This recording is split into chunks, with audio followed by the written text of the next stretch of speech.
Një konsultim i shkurtër mes partive, të cilën e ftoi kryesuesi i seancës konstituive të Kuvendit në fillim të vazhdimit të 17 të saj, nxori një propozim të ri. Por kërkesa lëvizjes vendosje që Kuvendi të mos vazhdojë më të mblidhet çdo 48 tetor, por vetëm një herë në javë, post që u kundërshtua nga brenda legjislativit, nuk po përkrahet as jashtë nga njësit e çështjeve politike.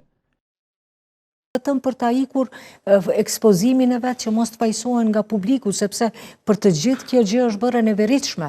Dhe kjo është fatkeqësia, pra që ne sot po e përjetojmë me një parti e cila ka marrë 42%.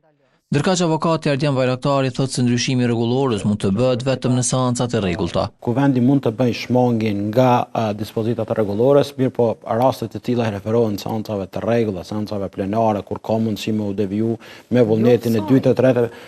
Por seancat çdo 48 tetor mund të ndalojë gjykata kushtetuese gjatë javës së ardhshme, vlerëson tutje avokati Bajraktari, varësisht prej formës së kërkesës që AK-ja i ka bërë gjykatës. Varet çka ka kërku në propozimin për mas të përkohshme. Në rast se eventualisht është kërku vetëm ndalja e këtij propozimit për votim të fshehtë, atëherë mundet me vazhdu seanca. Në rast se ka kërku ndaljen e komplet të procesit, seanca do të vazhdojë të hënën në orën 10:30 dhe ai do të jetë tentimi 18 për konstituimin e Kuvendit të Kosovës.